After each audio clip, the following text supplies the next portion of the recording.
Yeah, I'd like to welcome everyone to this session of our referees program with Rick Celotto, who has many years of intensive experience and is extremely knowledgeable in the subject. And we're very proud to have you all here and to have Rick giving this wonderful presentation.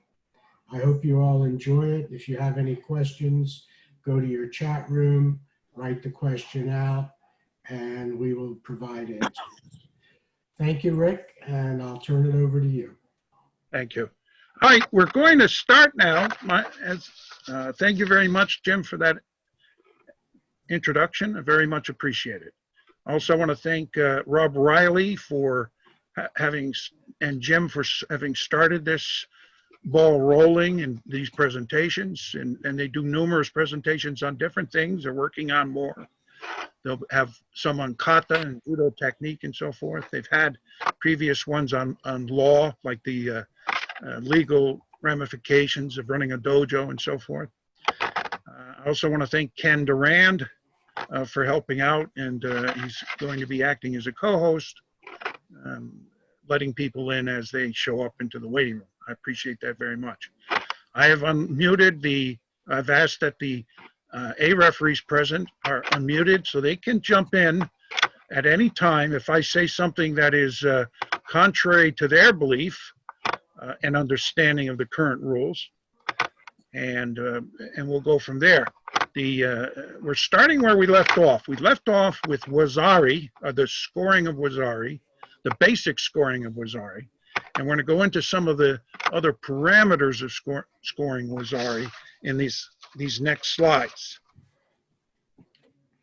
All right. Now, this is a variant. This is new. This is started in 2017, and this is when thrown backwards, like in a technique as a uchigari, landing on both elbows or both hands stretched out in order to prevent the tori from pushing you to your back for the wazari is considered valid and should be evaluated. So as a wazari, in this case, the player, the uke's back does not go to the ground. The wazari impact zone, the yellow part of the judo-gi that we covered previous session, doesn't hit the mat. And the reason they put this in here is because of a situation or a technique which we borrowed from wrestling called posting. And you could do arm posts. You've seen players when they're thrown forward, like in a hip throw or something, they'll stick their hand out, put it on the ground, and then do like a one-handed somersault or a cartwheel. Cartwheel's the best way. Usually cartwheels are two-handed, but in some judo clubs as you go, they actually teach them how to use one-handed cartwheels out of throws. And this was initially started by a fellow in England called Jeff Gleason. He wrote a wonderful book for Judo for the West, a very different look on coaching. He's also the one that he taught avoidance techniques and these kind of turnout techniques from throws. And some of you have noticed there's some, especially the Ukrainian team and Georgian team, they can get out of anything, some of them, because of they're just so flexible. But posting your hand out, there are dangers to that. You can hurt your elbow if it's caught in the wrong direction. And in this case, the IJF feared that players putting their hands behind them that way could cause shoulder injuries from slamming hard down onto the mat to the hands, and the energy would be transferred up through the shoulders, injuring the shoulders and the elbows. So therefore, in order to prevent that kind of action, they made this action, this preventative action, this arm or elbow posting to the back to prevent a score from occurring. They said it's a wazari. And most of the examples we'll see today are not the severe cases. I've seen cases where you cringe because they land so hard and their shoulders get jammed up and they come above their ears almost. In these cases, they aren't that severe, but it doesn't matter.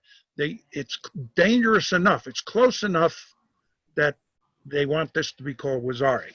So let's, in another case, we have landing on one elbow on the buttocks or knee, and it continues to the back. Those kind of landings, if just one hand goes down or one elbow goes down or the butt or knee goes down, and the tori continues to push the player through the action, he's continuing to throw. In this case, this should be called wazari.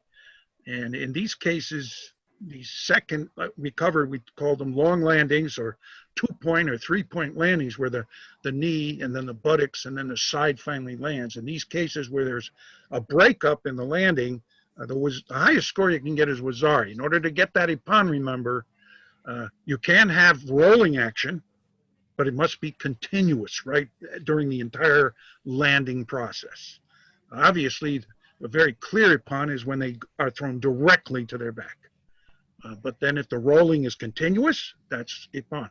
But if there's any break or there's a 2 or 3-point or even more point landing, these long landings, then the highest score, even if they go through the ippon zone, the green, the center zone, that 2 or 3 inches, 3 or 4 inches on each side of the spine, if that hits the ground and there was like a break in the attack, the break in the landing, the highest score can be only wazari.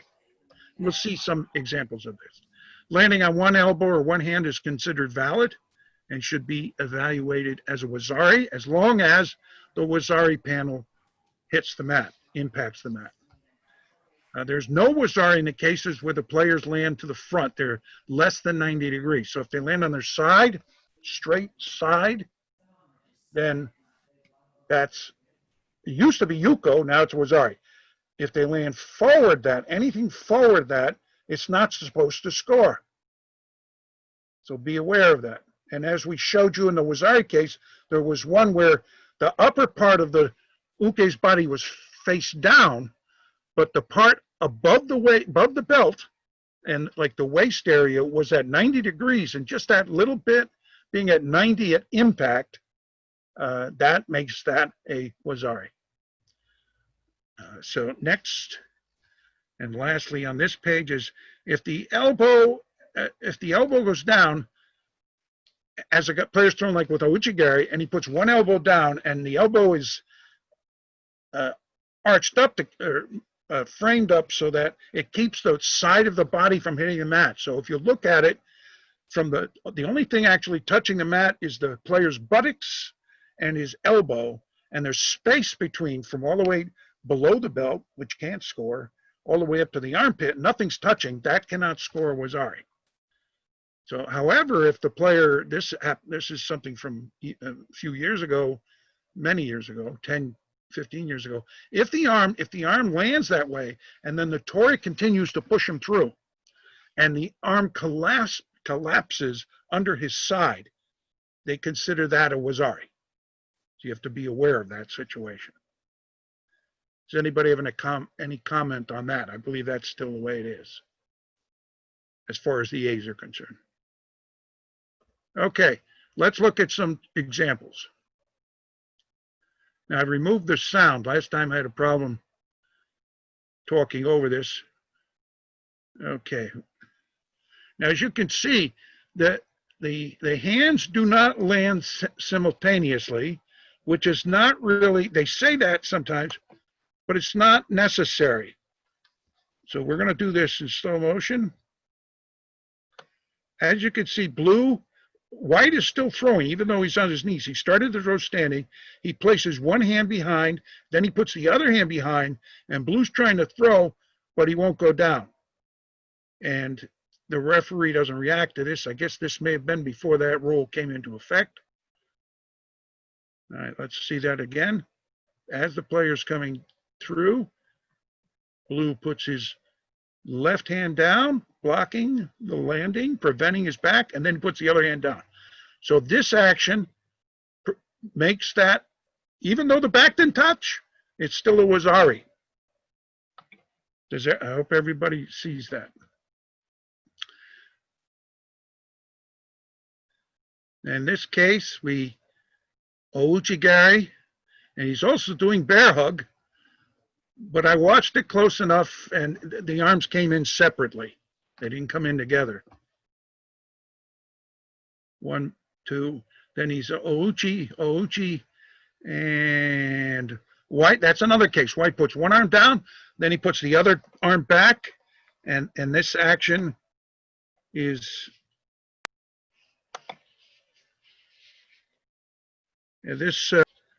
the Ouchi-gari. White puts his left hand down, then he brings his right hand back. Blue's trying to continue to push him through. And Ken, get rid of that, please.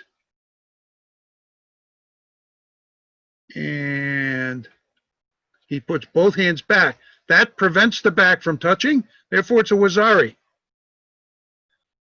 I hope everybody understands that.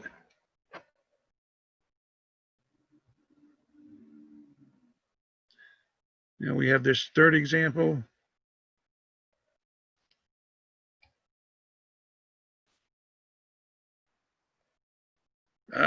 Very good. This is a hesitated landing, a long landing situation where the buttocks impacts first. The Ouchi buttocks, and then Blue pushes him through to the back, even though it is on the yellow, the wazari impact zone, and the Ippon impact zone. Because of that buttocks landing and that slight pause, the IJF wants you to call this wazari. That's the highest score you can give in this case.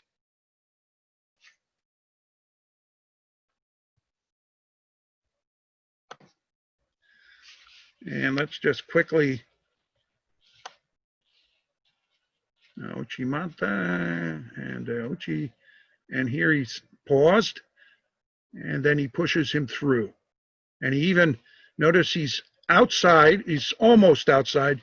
Be very careful, especially you newer referees, let this action continue. You know the latest is if the guy's in any place near he's going to secure the hold, then you let them continue. Even both players are outside, nothing's touching, you let the action continue. And in this case, he really looks like he just kneed out his knee, so he's out from between the legs, and he might actually get something. The guy's got his elbow in his back, but that's easy to get rid of. And here we have a long landing situation. There is continuity, but there was a slight pause or break. So wazari Blue is the proper score for this situation. Now we're going to talk about bridging. Now, originally when bridging came up,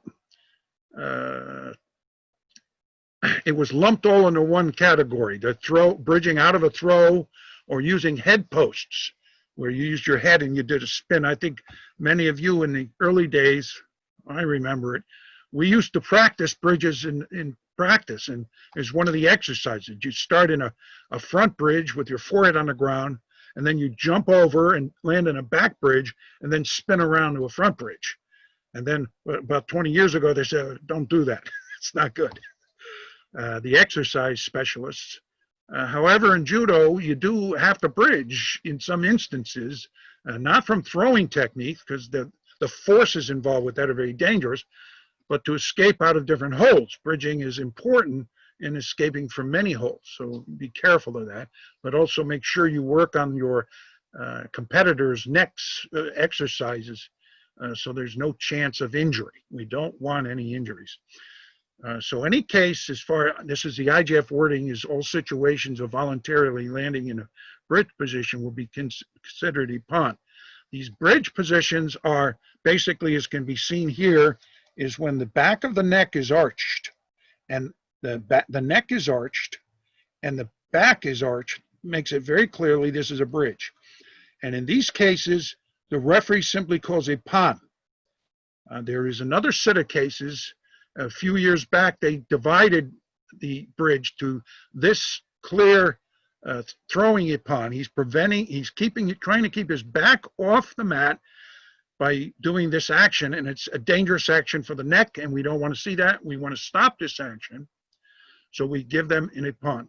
The reason this one's an Ippon because the uke's back is facing the ground. As we'll see in the next bridge category, in those cases, they're called head defense or head posts. And there are cases where the player's head hits, and then the player spins 180 degrees and ends up landing on their side or their front, or actually their knees in some cases because they're spun over so fast. Let's look at an example of a bridge, a throwing bridge. Boom. That's the top case, very clear.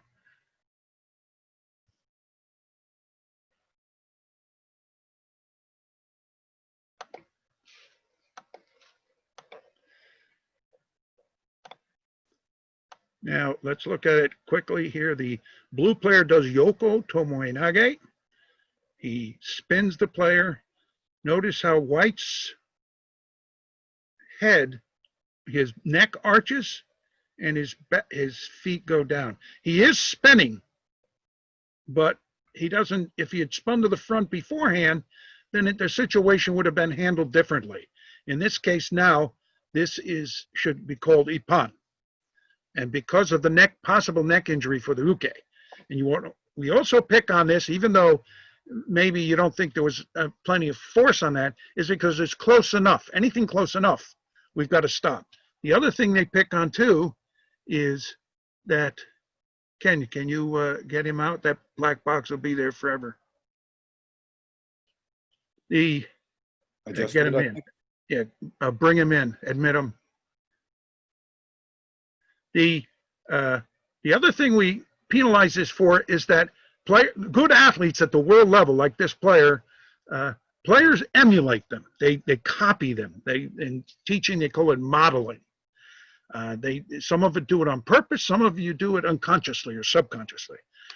And if we stop the players and they get penalized for doing this, then the younger players won't copy this bad behavior. And we don't want this kind of bad behavior because it may cause injuries. We don't need neck injuries in judo. So be aware of that, please.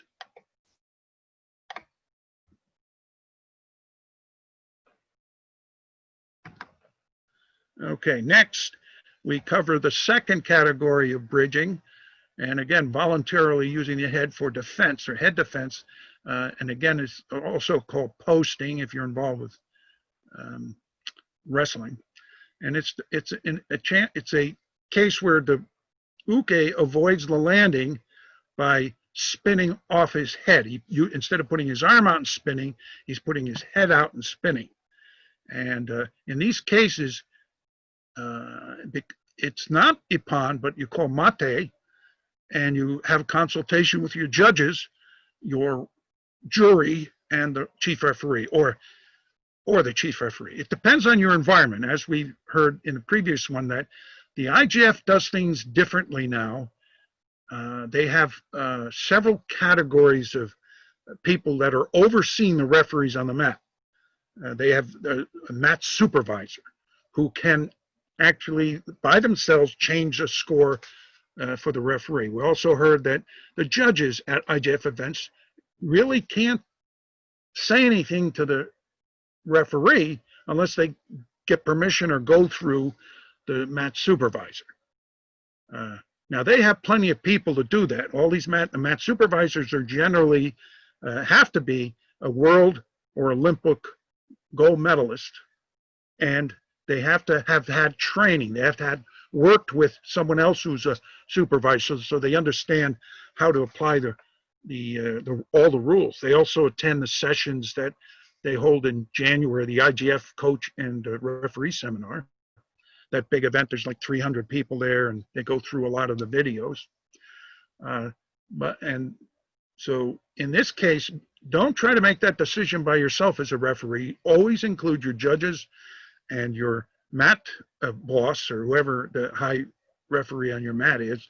And of course, most chief referees want to be involved in a situation like this, because Hansokamake throws the player out of that match. Now, in this case, because of head defense and diving, they're like the only two Hansokamake where you can actually come back. If the scoring system allows you to come back, then those two cases you can come back and fight if the scoring system allows it to occur. So please involve at local events and regional events. You don't have a referee standing around doing what can I do? You don't have that. So sometimes the referee that's assigned on a mat might be a national referee. In some cases, even you might have a regional referee being the mat chief on a mat and keeping an eye on things. And you may have a national referee as the chief referee.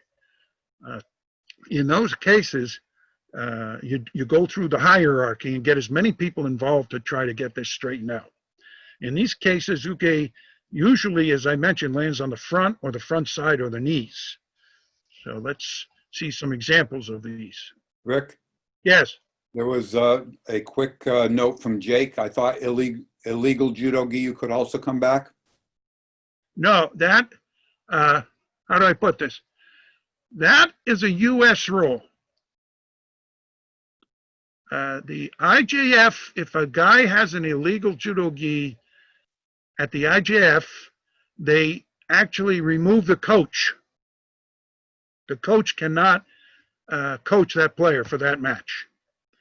Now, Bobby, did you unmute Bobby, Ken?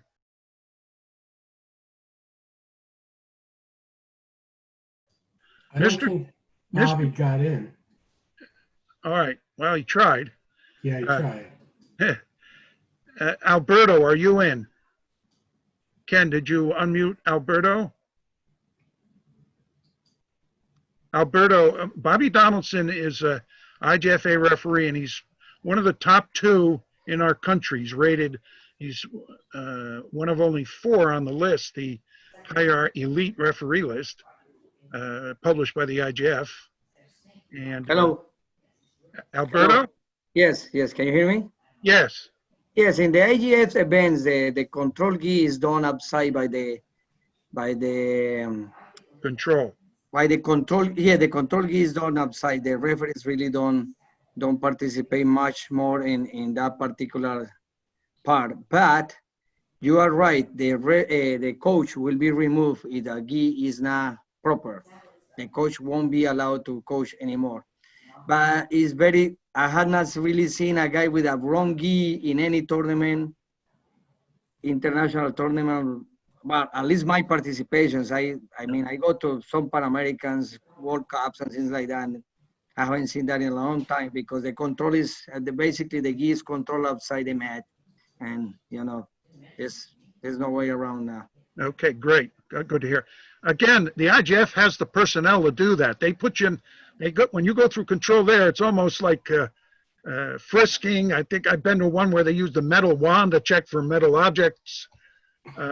They make sure everything, there's not excessive padding under the judo gi and so forth, so that the gi actually measures up when they use the sokuteki to slide it in the sleeves and so forth, that all the measurements are correct. I mean, in the early days, you guys, well, in the 70s and 80s, the games people played, and I can remember at one IJF event I was at, the president of a particular country was sitting at the gate while I was doing judo gi checks, and he says, "Oh, he's all right. His player, he's all right. He's all right. He's got an illegal judo gi on."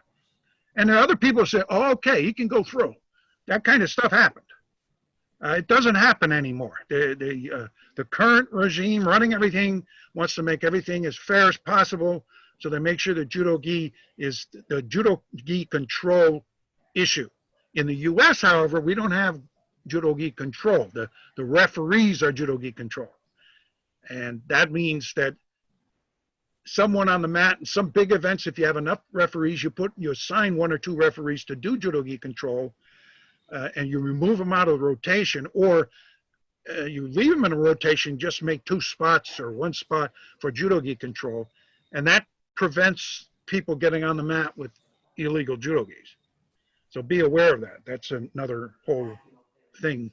And in the U.S., has, and the IJF did, if you came on with an illegal judo gi, you lost the match. They gave you Hatsugamake. That's not the case anymore. In most tournaments, I don't know what the U.S. policy on that is. Russ, if you want to jump in, he's a member of the referee commission, but I don't know if they have a policy with regard to the judo gi anymore, or because the IJF has their way of doing it, the U.S. has our way. And every event I've been to recently is, don't worry, like fix the judo gi, don't make a big deal out of it. Now, if the player says, oh, I don't want to fix the judo gi, that's a different case. Then get the supervisor involved, the judges involved. And in that case, that player can get hansogamake.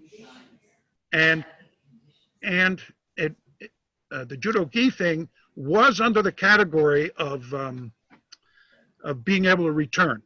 It was one of the few of the three we now have, like diving and bridging and judo gi control. That was three of the ones that you could come back from a hansogamake and play in the next match if the scoring system allowed. In the U.S., again, I don't know if there's a set rule on that anymore. Just don't be too strict. Change the gi, because it's not fair for one guy to have a gi that's all proper and the other guy's got his pants up to his knees like he's doing 1920s judo. If you've seen the pictures, the gis were like Bermuda shorts. And then, like when after Jim played in the 70s, the French would bell bottom. They'd have a skin tight jacket on the bicep and the forearm, and because the rule said the cuff had to be 3 to 5 centimeters from the wrist, they bell bottomed the jacket so that the bottom was flared. It met the rule, but there's no human could grab the gi from like mid forearm up all the way up. It was tight, skin tight. The two guys had to pull the gi on. But it met the criteria of so they changed the rule. It was the games they played back then. They still play games, but this amazing stuff. Sorry, Rick. Yeah. I was not able to unmute for a little bit, but you're correct in that. Let's see. U.S. rule. So for the U.S. rule, if we don't have a good gi control, if the players come out and the gi is not fit properly, whether you catch it immediately or even if they come out on the mat and you catch it at that point, just ask them to change their gi. Where they would be penalized is if they refuse to change the gi. Right. Then they could be penalized. But other than that, just have them change the gi. Good. All right. That was my understanding. And that's a U.S. situation. If you check the IJF rules, there's no illegal judo gi is not listed as a hansogamake offense. It's not listed as a Shido offense. It's not there. It is how do we call it? A sports commission issue. It's covered by, it should be under the sports organization rules. Let us move on. I'll unwipe the screen.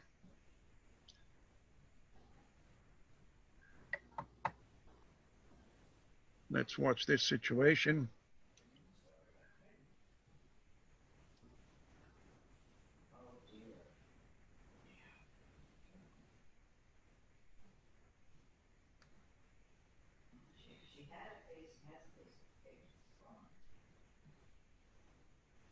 No, I know she had a Facebook page.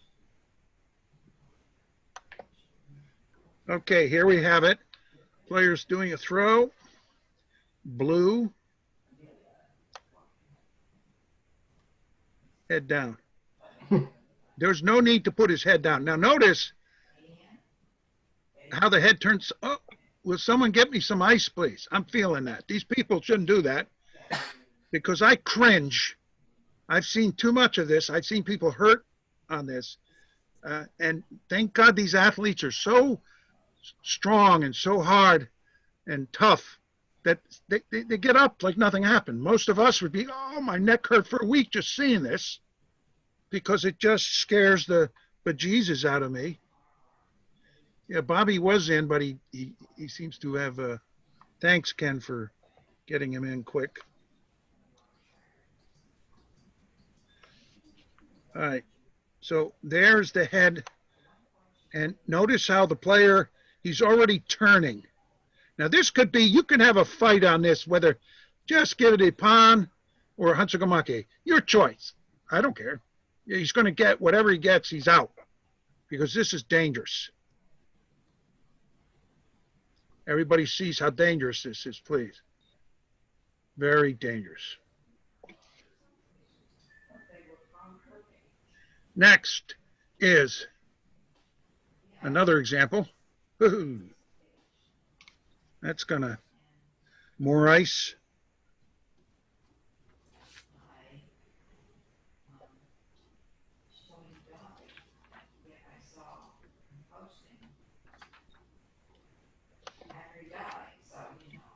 Okay, let's look at this. Comes in for Ouchi. And some kind of, well, he's flipping him over to front somehow. Interesting. White puts his, aye. He does a face plant. That's good enough. He does a 180-degree turn out of it. But that puts so much tension on the neck Mm-hmm. and the spine. We don't want to see that stuff. That's just scary, dangerous. And so in this case, it's mate. Have the players get up if the white guy can, hopefully. And they usually do. It's like they get up and no rubbing or anything. They're just up and they go to their spot. And discuss, the judges will tell you, or the supervisor, if you're IJF, that's it. You know, that's Hansukamake. You know right away it's Hansukamake. It's just so seriously dangerous.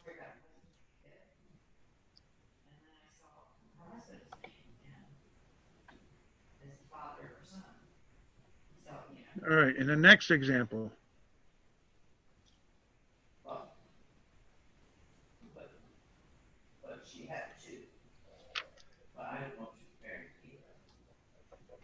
Hmm.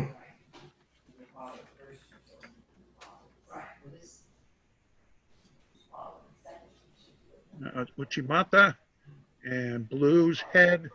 Oops. There's no need. What are we taught in judo, right? From when we start our first day in class, when we do keme, is that you tuck your chin into your chest. This guy, when they extend the chin away from the chest, this is voluntarily or intentional. Now, it may not be, though. Some of these players are instinctually trained. Don't fall on your back. So sometimes they'll do this and they don't even realize they do it. But as far as the IJF's concerned, this is seriously dangerous. Watch see how the head hits straight in, then it turns to the side, cervical vertebrae snap. But again, these athletes are strong. They have strong necks, they have strong bodies. They can survive this kind of thing. Maybe a little kid who's trying to emulate this action cannot. And we don't need that kind of an accident. So please, this is mate. Get them to their places and discuss Hansukamake. Rick, if I may, Go ahead. like the IJF veterans, what they'll have you do is mate, give the TV screen signal, and just sit there and wait and let the jury make the final decision. And just stand in the middle of the net and wait. Don't That's at don't the know IJF, what. yeah, that's at the IJF level, right? That some of you we don't do that in the U.S. that I'm aware of. Is the referee will start their fingers at top and go make a square, and that's basically he's asking the jury, the judges, and the supervisor to please review that on the care system. Hello. Yes, Bobby. Go ahead. This is Bobby Donaldson, IJFA referee. As I'd mentioned, he is one of the top referees in this country. Who's constantly picked to go to IJF Grand Slams and Grand Prix. Go ahead, Mr. Yeah, Donaldson. that one, unless they tell you to call the signal, you don't call it. You just give the Hansukamake. Everyone will know. It's that one's the only time if they do it, it's just for show. But most of the time, you just call the mate, look up, and they give you the nod. And it's just you don't even review it. You just call it. I think that's so clear. I absolutely agree with that. You know, this is judo, and we have that motto: maximum efficiency with minimum effort. Or it would be a waste of energy to have the conference if it's so very clear as it is in this picture. All you need to do, and the same in the U.S., is look at your judges, and both of them nod their head up and down. You know exactly what it's for, or you should. That's the kind of nonverbal communication you should have within a team. If they don't understand the head nod, then at least in the U.S., your judges can speak to you. And when both of them say, they'll say, Hansukamake, dive. And you say, breed. I'll get on the microphone and say, Hansukamake, blue, Hansukamake, dive. And it's over. So you don't waste all that time of doing a review on it or anything. So that's, thank you very much, Mr. Donaldson. Vic, there's a question. Go ahead. It's these hansokamakes are for the player who is bridging, correct? Yeah, absolutely. Absolutely. They're putting themselves in harm's way. And we don't want that to occur. There is a third class. Well, we'll get to that in a minute. Let's see. This is another example.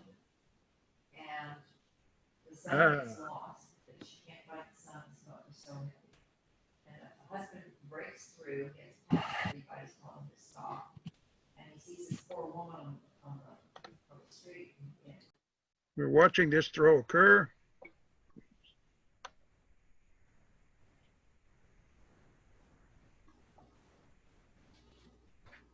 Uchimata.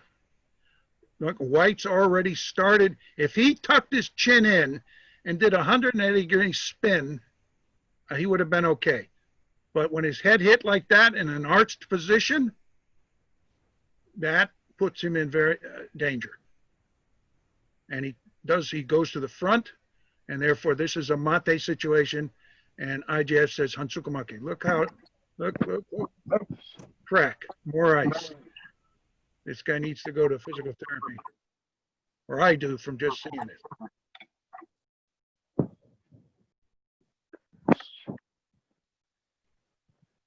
Okay, next. All right, now this is the third category of it's called involuntary head defense.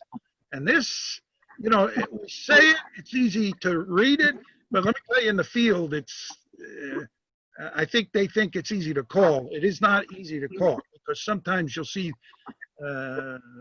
you'll go to these video reviews and they'll give somebody a Hansukamake for the head diving. You feel it wasn't the uke's fault. The Tori made him go there because there was not enough time to turn. And they finally addressed this a few years, 2 years back, where they realized that sometimes if the Tori has a guy wrapped in like the Hoshiguruma or a tight Ippon Seiwanagi where they're head to head, and he throws him straight into his head, then Uke can't help but have his head hit the ground. And generally, the natural unconscious or subconscious training of the uke is to spin. So their head will hit and they'll spin, but they didn't purposefully or voluntarily put their head out there. So please pay very special attention to these situations. Even though they're scary for possible injury, you're not supposed to penalize these cases. So let's see okay, there are no examples of that. Sorry, couldn't find any good ones. But there may be a few, we'll see. At this point in time, some of the throws that are included in this involuntary head defense thing is Seoi Otoshi or Sode Tsuikomigoshi. Interesting. Koshiguruma for sure, because you've got the guy trapped in. And these are just some examples. Don't think just these three are the only ones you can get it for. You have to generalize, be logical, and use your common sense.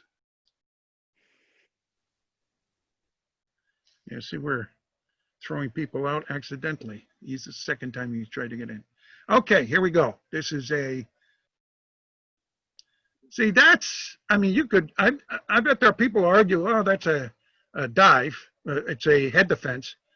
But because the Tori drew the uke in tight,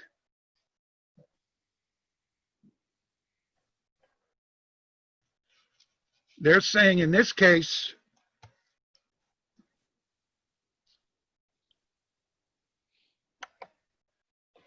let's go slow motion on this. Notice he brings him in. He's got him like his chest to his back. There's no way White can go anywhere with that. And his head goes in. Now, he didn't arch. His chin is in like in ukemi position, but he can't go anywhere. He arches a bit there, but he's not in a full arch. He does his spin because that's just natural way he has to go. So in this case, at the time this was reviewed, they felt this was one of these involuntary head dive situations, these head defense situation. And we'll go at full speed, just so you can see it again. See, this is hair splitting. I mean, it's borderline, either way it can go. That's why these are, for me, I think there's a problem here. There's very hard to be uniform application for everybody around the world. I hope that I can provide a little insight into the reasoning why if it's involuntary, is when the uke's head is being pulled in by Tori and there's no chance for him to rotate out naturally.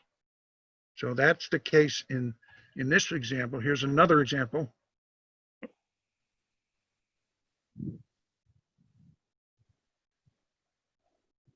All right. Oh, we could have a fight on this one. I mean, this guy, was he in tight enough?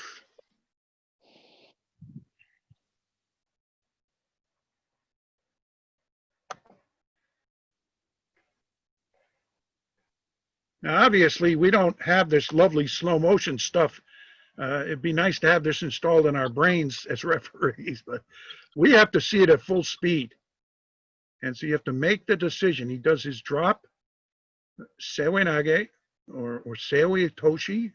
This in the case it's Morote. See, in this case,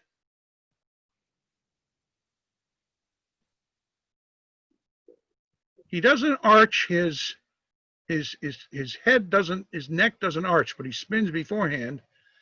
But some people could say, well, this is almost exactly like the one we showed a few times ago when we were talking about the. Rick? Yes. I think the biggest difference here, look at his two hands. His two forearms touch the ground. That changes the dynamic of everything right there. Both arms hit the ground instead, with the head. So that's why it was considered involuntary, because he kind of drove him there, but he didn't directly spin completely on his head. His both arms are on the ground. That's there. Very good point. Thank you. That helps. That makes it logical why it should be one of these involuntary cases, because the arms are helping to support the pressure on the neck. Thank you very much, Mr. Donaldson. That helped a lot. Now I won't doubt that. I have to remove the yellow mark I have on the key I have. That's the kind of stuff we want to look for, is these, for some people, very obvious. For others, we need to look for it or be made aware of it. And now that you see it, that's, for me, it's a logical situation, and I agree with it. It's very good. Thank you. All right, now counterattacks. This is very interesting. We always had problems with the kaishiwaza. I think in opposite direction kaishiwaza is no problem. You could tell who's throwing. Someone's throwing forward and the guy counters back. The guy brought him back. No, he's the one that did it. However, the same direction kaishiwaza, those were tough. And you had people giving scores for stuff that you looked at it, and I swear I would have a headache when I saw, there was no way, as judo people who've been in judo for a long time, especially referees, you've been refereeing for a long time, and you see a throw occur, and you see a kaishi waza, a countering technique in the same direction, and if you can't figure out instantly who threw, then as the IJF has said for the last many years, it's better not to call anything and let the action continue. If you're not clear, you must be fully clear, so that there's no chance, you're going to give the score to the wrong guy. If you're absolutely clear, then I want someone to tell me why it is for this guy and for that guy. And now we'll look into this. So in the case of a counterattack in Suteme, that's the big thing they were covering, was that if you use a Suteme technique or sacrificing technique as a counter, it is only effective if you throw the guy before your back hits the ground. That's very tough to do. If your back goes to the ground and you do the kaishi with your back on the ground, you're using your back as a fulcrum point or a pivot point. And in that case, once that occurs, the throw is not valid. And in some cases, they will say, how did you get to your back?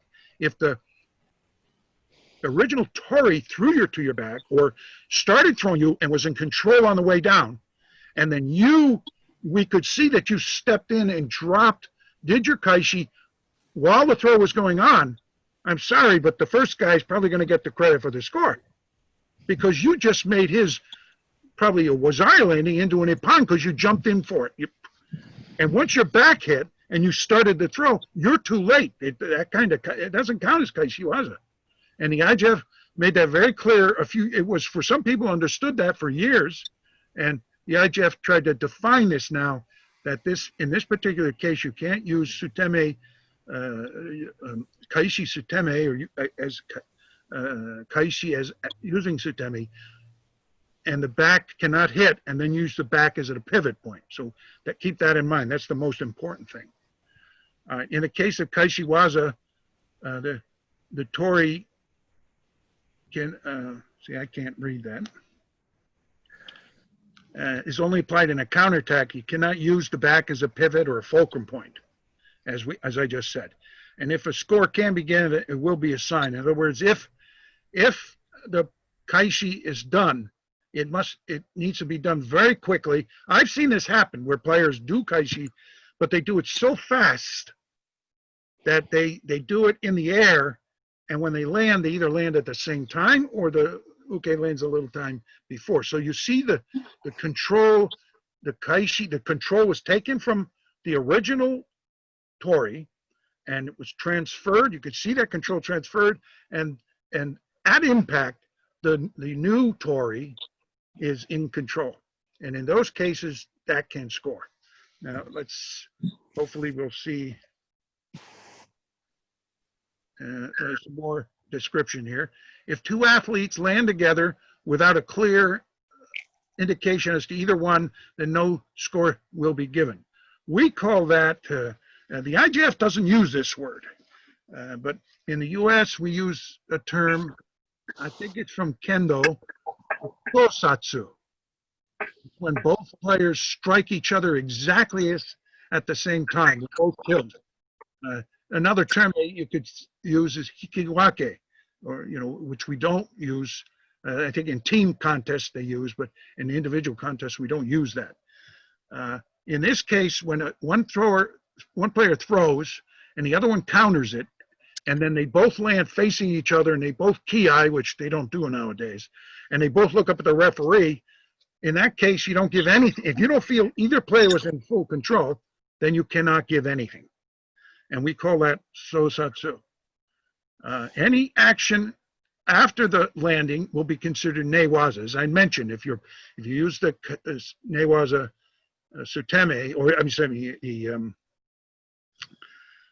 the kaishi suteme, and your back is on the ground and is used as a focal point, that cannot score. And there's basically you're in newaza. However, if the kaishiwaza disrupts tori's control and the player who executed the sutemi kashi who brought the players to the mat, but also that sutemi kaishi disrupted, as I just said, the original tori's throwing action. In this case, you have a choice.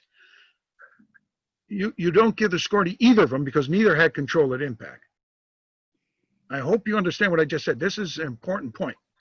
In some instances, if tori has the control and the uke does a sutemi right underneath him, and the tori continues to throw, even though the countering technique at the end, after uke's back lands, the uke does his whatever, sumi gaishi or tomoenage, the throw is already ended when the uke's back lands, so the score is over and the first guy gets the score. However, if the kaishi action causes the first player to lose control, then there is a possibility that neither player should get the score. And you have to look at who's in control at impact, who has control. Did you see a transfer of control? Now, in the case where it's a Kaishi Suteme with the player's back lands on the ground, there's no way that player can get the score because he's doing the throw from the ground. A countering attack. Remember, if there is any doubt, let the action continue. I mentioned that before. It's so important that if you have any doubt, especially the same direction that you let the action continue. If the player does, of course, if the player does a direct Suteme Waza, which, just does Tomoenage, it does Sumigaishi, and there's no Kaishi involved, then of course the Sutemi player, the Tori's back can touch the mat before the Uke's back. And that's perfectly allowable. It's the same as it's been since the beginning. In the case where the Uke does Kaishi Sutemi counters and the original Tori impacts first, in this case, the score can be given. As long as the control is, as I'd mentioned, that the player doesn't hit the back until control has been completely transferred and the other player lands first.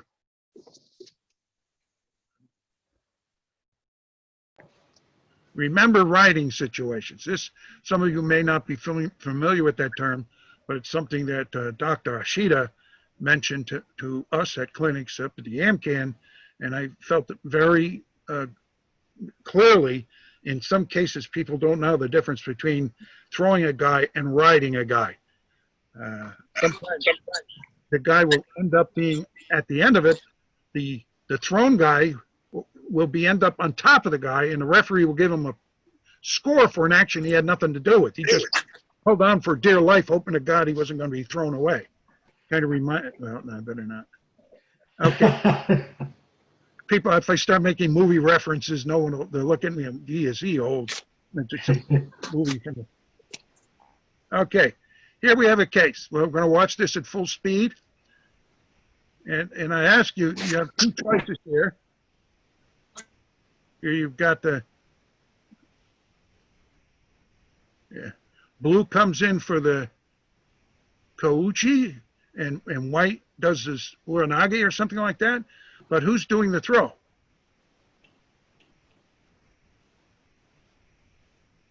It's almost like they did it at the same time.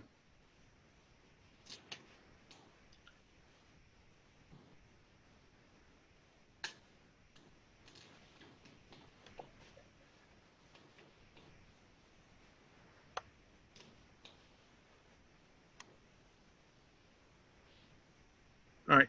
Actually, you're seeing white are starting to arch up on the player. Finally, blue catches the foot.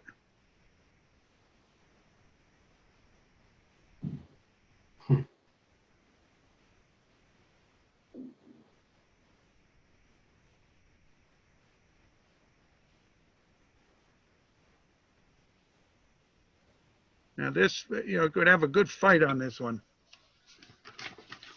This is making the referee's life tough. 41. Let's see what they. Okay. Now, if we were able to open up the mics, I bet this would split the room as far as who should throw. It'd be nice, but the IJF says that this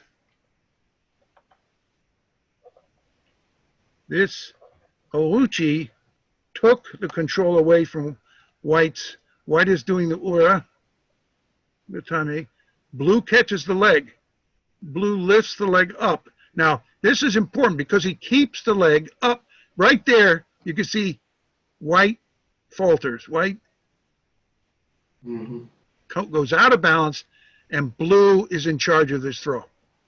The Uranage has no effect on blue right now. Now, it does there. But this is a case where the IJF is feeling that white he's not doing it on purpose. He's throwing himself in the back. He thinks he's throwing, but blue is saying, IJF is saying that this score should go to blue. Does any of the A referees have any comment about that? Any insight?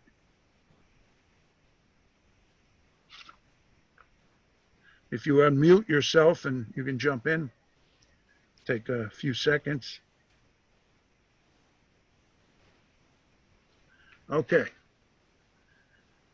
I hope everybody sees it. Bobby has a raised hand. Okay, go ahead and, is Bobby, He should be unmuted. all right. Bobby, if you have an unmute, if you go to the bottom, what is it, bottom left corner, there's the microphone, unmute yourself. Let's see. All right, Not seeing Bobby here now. okay. And Bill, I've unmuted you. Oh, there's Bob now, picture-wise. Can you, and Bob is, You have to unmute yourself, Bobby. Okay, there we there you go. go. Oh, now I see Bobby. You haven't, oh, he just, Bobby, we can't hear you again. Somehow it went back to, all right, it went on and off again. There you go. Okay, can you hear me? Yes, Now, Okay, so the Ko-uchi is actually valid. The Uranaga was right, but he did, when they lifted that leg up, the Ko-uchi, it was fine. And even though White landed in Ippon, so the match is over technically. right. But it would be better to give the Wazadi and let White get his pin, and make the supervisor overturn you. All right, that's insight from a high-level referee in order to possibly, just in case, to let the action continue in the match. Because that guy, you know, he lifted the leg right in front of the referee, so the referee saw it. But Blue did lose control on the way down, right about there Right. is where he lost control. And because he lost control, it looks really, really confusing. And this happens at a very quick speed and quick pace. Give the Wazadi and let White get his hold down and let the match end, which is probably the smartest thing. All right, good. Thank you.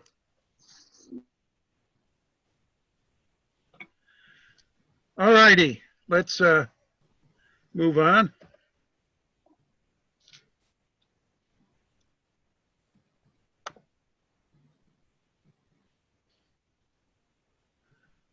And here's another case.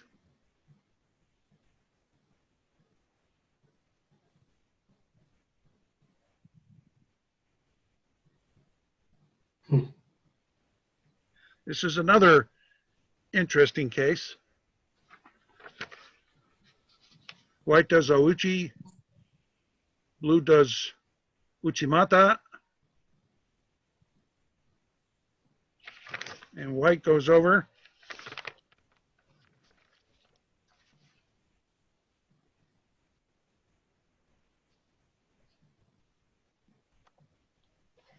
And we'll go through this. Blue has White in the throw.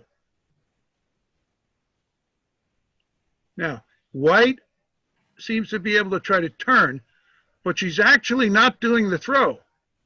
It's Blue doing the throw here. And White lands on the shoulder, or the back of the shoulder, and on the side. Now, some people might say that White countered this technique. And I know this would, it would split a room, but not half and half. I think most people can see that it is Blue's throw. It's almost like as if White made the smart move by, she was not held tight enough and was able to turn in. So where the throw, where she's face down, she turns her chest to the Tory and tries to bring her over. But it's too late. I mean, here it's too late. The throw happened there. Who's in charge? Blue is in charge. So therefore, IJF says this is Blue's throw. All right, so beware of this. These hair-splitting situations. Is White does not have control. She's not doing the throw. This is the throw. Blue's got this. Blue. Okay, White turns out at the end, but Blue's underground because Blue put herself on the ground. White just was riding along. and happened to spin out just at the right time. Okay. Score blue. Here's the next one.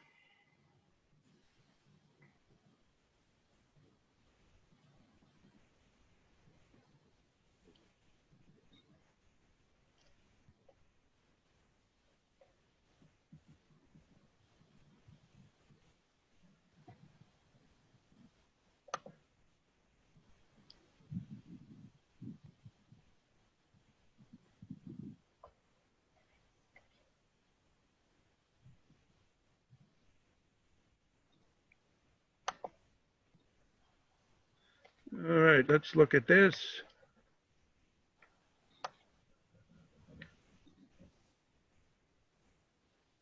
Blue he's actually trying what's called a lats. It's almost like it's a combination of the Yoko Otoshi and Kataguruma. And now, we can't grab the leg anymore. So he has both arms on, both his hands are on White's right arm. And he gets his head, if he could, he wanted to put his head underneath the White's armpit there, but he didn't get that far in. So he's got his back shoulder up against his abdomen, and the leg missed. So the leg helps because if it trips him, it makes it a lot easier. But what happens is, now Blue's on his knees, but because of the new definition of ne shisei, or we used to call ne waza, in ne shisei, he's not in ne shisei because in order to be in ne shisei, one, the elbows have to be down, knees and elbow, being on flat on the stomach or being on the buttocks or the back. That's clearly ne shisei. But in this case, because the player Blue's on their knees and their hands are gripping White, Blue is still in tachi shisei. He's considered in standing position. So this action is allowable. And now watch White. He does, even though Blue's on the knees, it doesn't matter because he's in tachi shisei. White lifts his foot up so he's not tripped by it. But then he has obi torigaishi. He's holding the belt. There's the obi. And he's doing sumigaishi. And this is obi torigaishi. He throws him over and he lands. So very clearly, White does this counter technique. There's the lats and then the obi torigaishi. Blue is the thrower in this case. Any comments?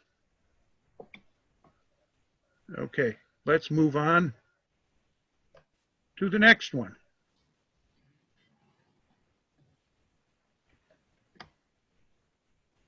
This is a good one. I like this. Great. Can you hear me? Albert, Go ahead, Alberto. Yes, I want to make some comments. First of all, I want to say hello to Sensei Narimatsu. I could see him on his camera right now. Good to see you, Sensei. Haven't seen him in a while. Hey, welcome. I didn't hold it, Alberto. I just too want to say to Kay, long time no see. I appreciate you jumping in. I hope all is well with you. All right. So you were talking about Kaeshi Waza and you ran 4 samples that were very good samples, but not really good for the situation of Kaeshi Waza. Okay. So your analysis, Rick analysis was proper. As far as the contributions from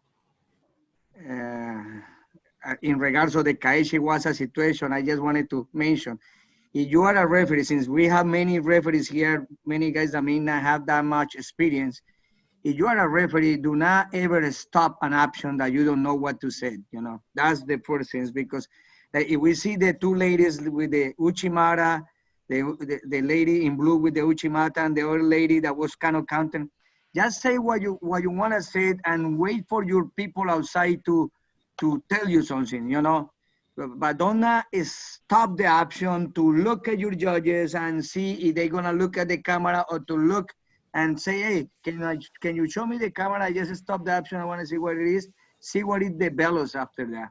It's a point that I see very often happening with new referees, or when you're not getting that much experience, you stop the option because you're not clear what to say. So that's not the correct procedure, you know. The analysis of the situation was very good by Rick. There were not really much of the Kaechiwasas, but the Kaechiwasa, as is stated on the statement that you just read, if the person uses his landing in order to execute the technique, it's like doing the uranage when we are very safe and we don't know, or we don't have the skills to do the uranage. We just land on the ground and then we turn the other guy. That's not valid. But if you are able to lift the person, you know, before, then it will be valid. That's the concept. And I just wanted to mention that for new referees, it's very important not to get frustrated with this and stop the action, because then it will, you know, stop something that may happen posteriorly that will be important. Okay? All right, thank you very much. That is true. Remember, nowadays, when we finally get back on the mat, we have our radios. So you never stop a match, or that's a certain disqualify. If you were testing and you call mate during a positive situation or an aggressive situation, you'd lose your license. Or you'd fail your national exam or any exam. You never call mate in the middle of an action situation. And as Alberto said, you let the action continue, and your judges, if you feel there's something should have been called, your judges will let you know. If they're good judges, they want to be fair like you do. And if you're new at it, you haven't seen a particular situation, then you can wait for the judges to jump in, or even the chief referee might be on the radio, or your mat supervisor, or the jury on that particular mat at a U.S. tournament. Rick, we have a raised hand. Yeah, Bill.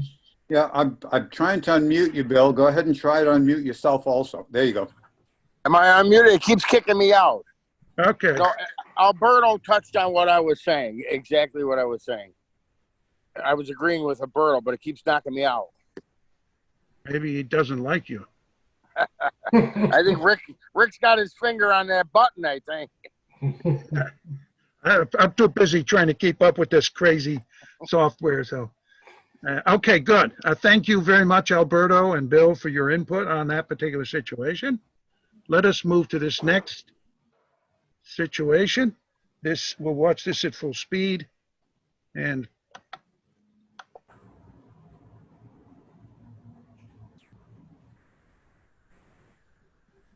I can have this, you know, should White get Kaishi for this? Looks like, I don't know, the referee's out of the picture, which is good in one point, but not in good in the other. I don't know if I think he made some, I think that hopefully that was just an Osekomi gesture. But this is a clear example for me of riding. White did absolutely nothing except hold on, and he spun. He wasn't controlled enough where he flipped over on top of Blue. Blue put himself on the ground.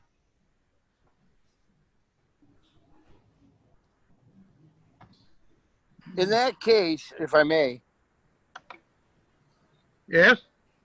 In that case, you call the Osekumi right away, because you could see White let go with his one hand. Like Alberto said, call the Osekumi, keep the action going, and they can either radio in, or if you give eye contact, then they can gesture to you if there's a score or not. Exactly. You don't want to waste. You want to be as efficient as possible in cases like this. Let's go.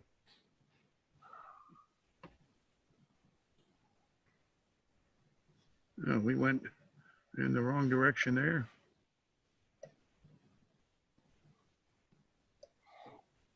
See that? I didn't touch anything and it jumped back 4 slides. Okay, here we go. Now it's doing lonely stuff here. All right, watch this in slow motion. Blue grabs the back and the belt. Now notice, one thing I want to pick on here is notice, just jumped on me.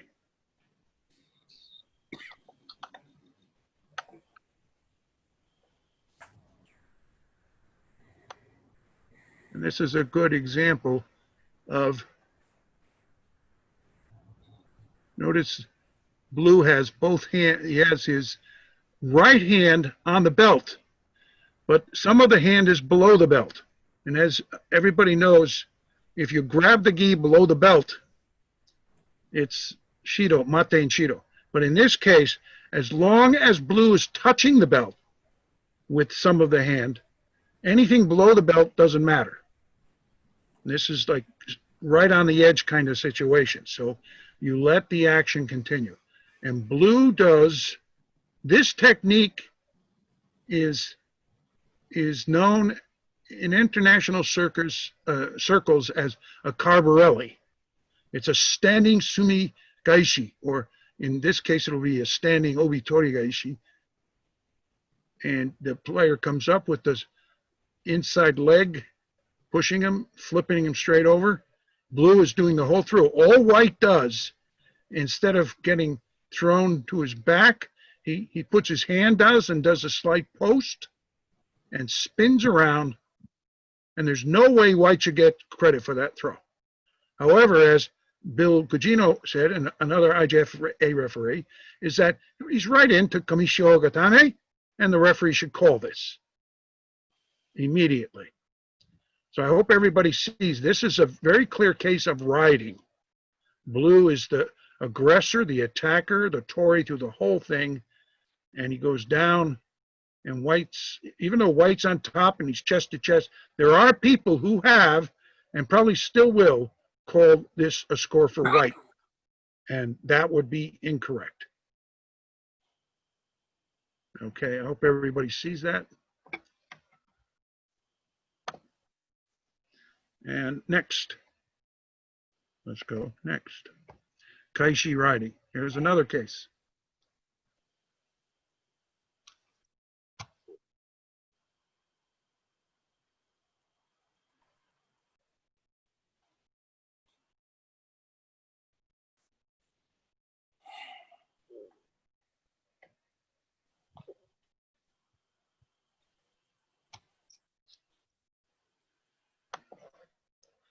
And we will ride it through. White goes in, nothing happens. Blue goes in.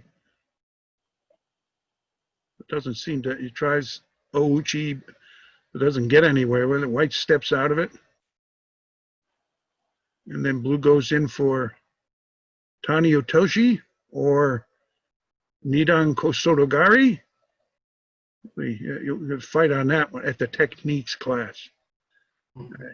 Now, Blue is the one doing the throw, but she doesn't have good, she has an off-balanced White here, so that's not good. Now, if White had caught, notice her left leg, if White had caught a Kouchi there, you could start arguing, well, White had something to do with it. Well, White missed. All White does is spin to prevent, I don't want to land on my back, that's what she's thinking, so she rolls into it, and White should get absolutely no credit for that action. Blue is the player doing the whole thing. All right, see, blue, blue, blue, blue, all the way down. White's just spinning, no control at all. That, even though you could say, oh, look at the Ouchi foot. Well, she didn't hit anything with it. She went right by it. And even if some cases we see where the foot will hit, Dr. She used to call that, we don't have any examples of that, but like locking the door in a windy day in order so the door doesn't blow open.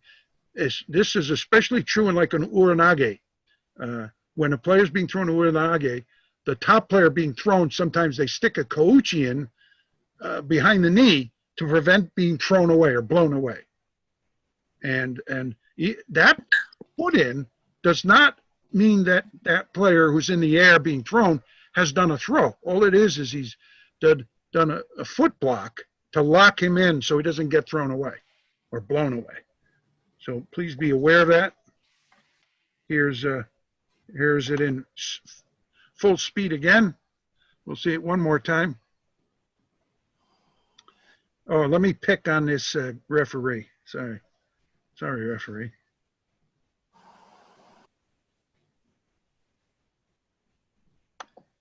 Notice, oh, that was fast. Never mind. Yeah, when you do mate hand gesture, please make sure your elbow's straight. Your hand is flat to the front, to the table, and your elbow's locked, and the hand is at shoulder width.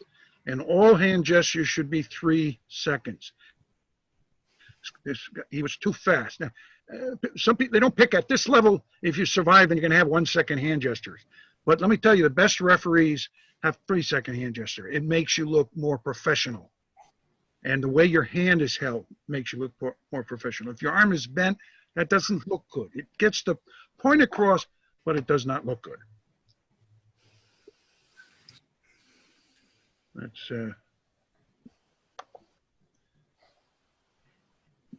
and the other thing when you do hand gestures, you must make sure I think he does it properly.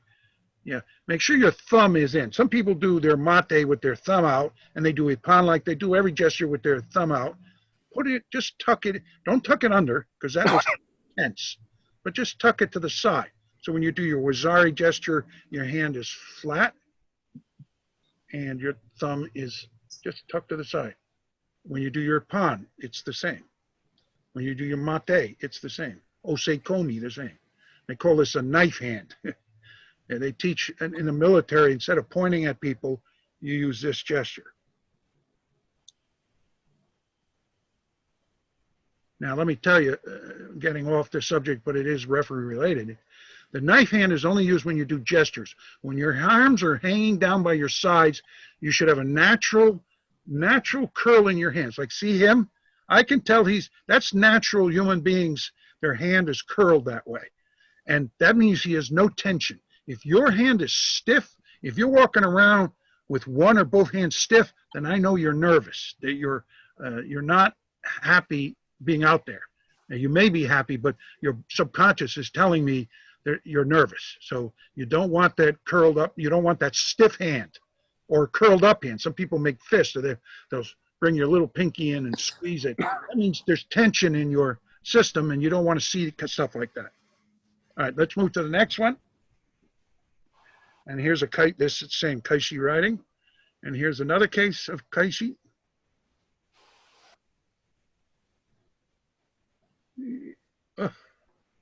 Whoop. Now for me, it's very clear that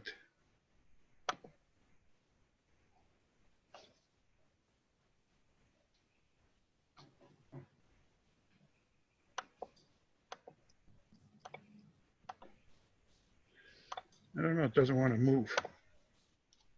Okay, in this case, see, this is having a big programming. We have the players coming in. They're grip fighting. Does a little wrong-legged tayatosh.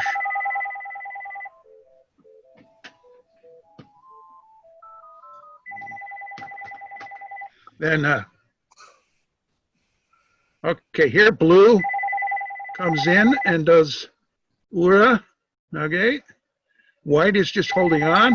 You notice both of White's feet, nothing, if he had a hooked kosoto gake or something, then okay, maybe he would take, if you could see a acceleration of the throw or a change in direction, then you could give him credit for it. But all all White is doing is riding this throw down. Now, if he's smart, when he hits, he goes ki, and maybe the referee will give him ipan, like the coach. See how the coach, he's ipan, of course he's ipan. And then the referee gives ipan. I'm sorry, this is not ipan. It never was ipan, it should never be ipan. If you throw someone down to the mat, you as a referee are looking for control. That's the first thing you look for, is who's controlling this action. And blue is controlling all this action. There are many cases where I've seen where players like this, the blue does all the work, and just because White's on top, they give it to White. That's not fair. That's not right. So in this case, there's no score. You allow the action continue. If White can get a hold, fine. But absolutely not a score. I hope that's very clear to everybody. Let's watch it just one full more time. Okay. And again, that's a writing situation. All right. Just basically, we'll do a few more slides. Immobilizations, or what we call osaikomi, or hold downs. In 2017, because when they got rid of the yuko, they changed the time. So the wazari now starts at 10 seconds and goes to 19.9 seconds. And the pawn, of course, is 20 seconds. And as you know, if they have a wazari from a hold down and they throw for wazari, then it's wazari osete pawn, or the other way around, or it could be two wazari hold downs that make the pawn. So that's a mobilization situation. Now, mobilization, the ura position is now valid. If you were around in refereeing back 10 or 15 years ago, or if you were back like 30 years ago and 20 years ago, they called this osaikomi. The Cubans started this. And the bottom player can't get out. They are in control. But the IJF developed they wanted to bring more of the judo philosophy into judo. They wanted to get rid of the wrestling kind of stuff. And what they required was that the white player had to be in a kesa position, which meant that and Jim gets a laugh, Jim gets a big laugh out of this. In this case, you had to have one butt cheek up and one shoulder blade up. In other words, because this white player facing us has both of her butt cheeks down, this was not a hold.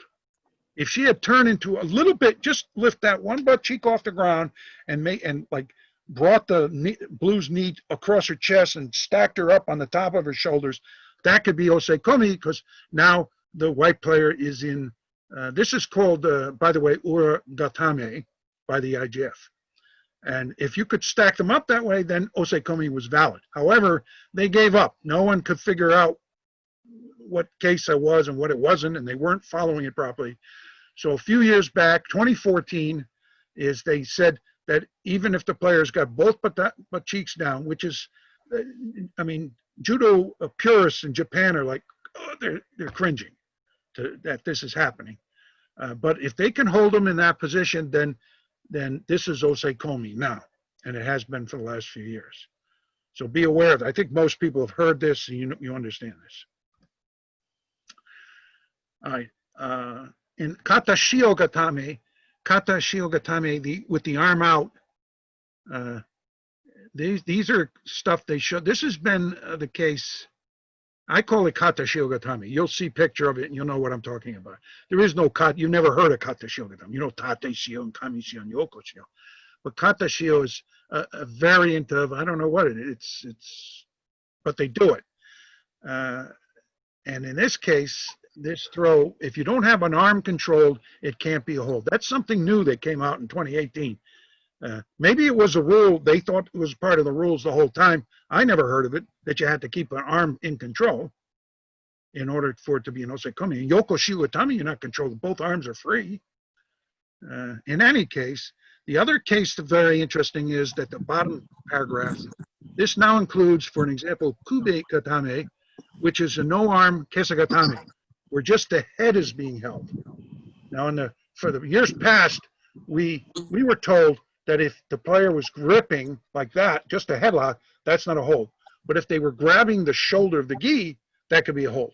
But now, as of 2018, that cannot be a hold. Whether you're headlocking or you have the gi or whatever, you have to have the arm in control.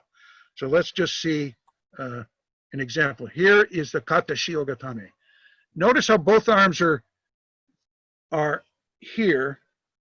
And actually, you'll notice this, you can't see the whole picture, but basically is that you see the one arm, he's here of white.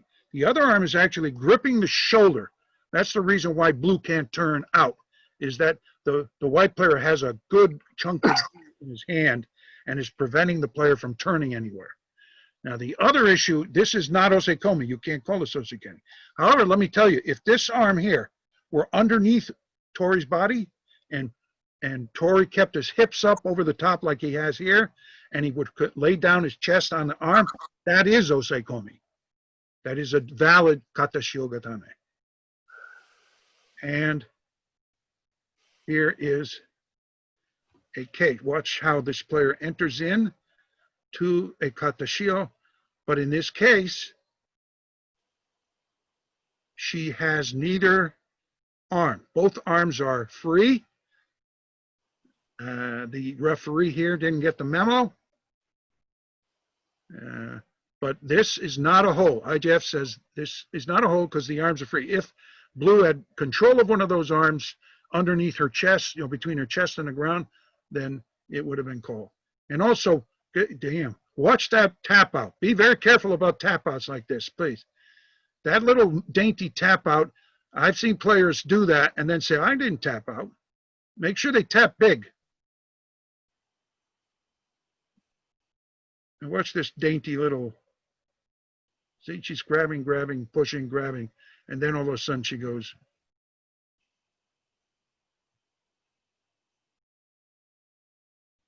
She did 3. But, I've seen a lot of referees get into trouble because of something like that. All right, so in this case, very clearly, not oseikomi. It's kata shigatami with no arm control, no oseikomi. And this is another situation. Player gets the leg out. You let him play. Oh, good move. He get that leg out. He comes around behind. And here, neither arm is controlled. This is a better position. You can see the IJF, even though the blue player cannot get out, and it is not that strong of a hold, actually. If they're 2 equal players, that's not that strong of a hold. But some players can hold it. People can't get out. So in that case, that is not oseikomi. And I think this will be the final slide. The next one is and I wish we could see it from the other side, but basically he has a kube gatame, the neck hold. Notice White is trying to make it demonstrate, look, no arms, Mom. And so therefore you cannot call this oseikomi. I hope everybody understands this, and our time is up, and I appreciate everybody being here, and I hope you go away with some new knowledge, a better look at these different situations, and we will continue from this slide on to the next, all the other next topics in our next session. So I want to thank you very much. Jim, you have any comments? Thank you, Rick, very much for a very comprehensive explanation. And we look forward very much to your next presentation. We will post on Facebook and other media when you are next scheduled to continue. All right. Thanks a lot. Thank you very much. This session will be, we're going to work on this and record it and put it up on YouTube, as is the part 1 of this session, of the part 1 with the covered slides 1 to 47, and also the introduction to refereeing video is also up on YouTube. So to all of you, I appreciate very much you being with us.